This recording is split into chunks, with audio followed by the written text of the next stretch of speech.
राजलदेसर जिला सतर्कता समिति की बैठक में दीनदयाल सोनी पुत्र राधेश्याम सोनी निवासी रतनगढ़ की शिकायत पर सुनवाई हुई है। शिकायत में दीनदयाल सोनी ने बताया है कि उनकी वार्ड संख्या 3 आथुणा कुएं के पास स्थित खरीदी हुई जमीन पर पारीक सेवा समिति के मंत्री मंगलचंद पांड्या पुत्र महालचंद और भागीरथ पारीक पुत्र हनुमानमल ने अवैध रूप से कब्जा कर लिया है और बिना नगरपालिका की अनुमति तथा अन्य सहमालिकों की सहमति के 6 दुकानों का निर्माण करवा लिया है। सोनी ने यह भी बताया कि उन्होंने कई बार नगरपालिका में शिकायत की लेकिन कोई कार्रवाई नहीं हुई, जिसके बाद उन्हें न्याय के लिए जिला कलेक्टर अभिषेक सुराणा के समक्ष उपस्थित होना पड़ा। जिला कलेक्टर ने इस मामले में राजलदेसर अधिशासी अधिकारी को 3 दिन के भीतर शिकायत का समाधान कर सूचित करने का आदेश दिया है। आज दीनदयाल सोनी ने व्यक्तिगत रूप से अधिशासी अधिकारी नगरपालिका राजलदेसर कुंदन दैथा के समक्ष भी प्रार्थना पत्र प्रस्तुत किया। अधिशासी अधिकारी कुंदन दैथा ने पुष्टि की कि उन्हें जिला कलेक्टर से अवैध निर्माण की शिकायत प्राप्त हुई है और उस पर कार्रवाई की जाएगी। दीनदयाल सोनी ने स्पष्ट किया कि यदि 3 दिन में कार्रवाई नहीं होती है तो वे न्याय के लिए अपना संघर्ष जारी रखेंगे। हमारी आठुणे कुएं के पास पट्टे शुदा भूमि खरीदी हुई थी, जिसको पारिक सेवा समिति ने बार बार हमसे दान में मांगा, लिखित में मांगा। हमने उनको इनकार कर दिया कि भी दान में हम लोग नहीं देंगे, तो इन्होंने हम पर झूठे मुकदमे किए। फिर खुद ही लिख कर दे दिया कि हमने आवेश में झूठा मुकदमा आप पर कर दिया, वापस ले रहे हैं, वापस ले लिया। फिर दान में मांगी तो हमने इनको इनकार कर दिया कि भाई हम देंगे नहीं दान में।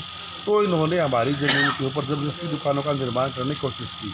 हमने एक बार नहीं 5-7 बार ईओ मनोहर लाल जी के पास में आए, बार बार इनको लिखित में शिकायत दी, लेकिन मनोहर लाल तो खुद मिला हुआ था उनके साथ और उन्होंने ये ज़बरदस्ती का दुकानों का निर्माण करवाया।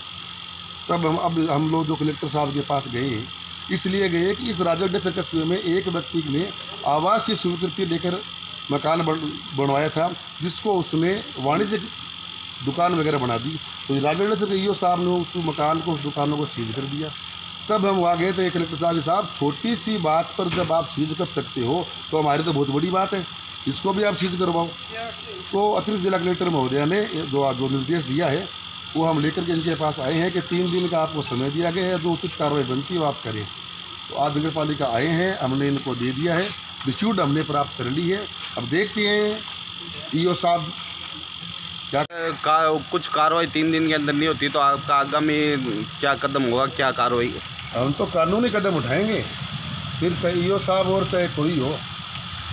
धरना फरना हमारे बस की बात, धरना तो कमज़ोर लोग करते हैं, जो कुछ नहीं कर सकते वो धरने पर बैठते, हम तो बहुत कुछ कर सकते हैं। सिस्टम सारा जानते हैं, थोड़ा टाइम लग सकता है, लेकिन ये दुकानें यहाँ नहीं रहेगी, ये तो प्रमाणित मान लो आप। शमशान भूमि है ये, तो शमशान भूमि अच्छी लगती है, दुकानों का यहाँ क्या काम है।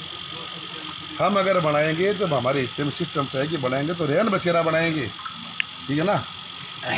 और बाकी को नेता लोग हैं वो अपना अपना जोर लगा ले, हमें कोई दिक्कत वाली बात नहीं।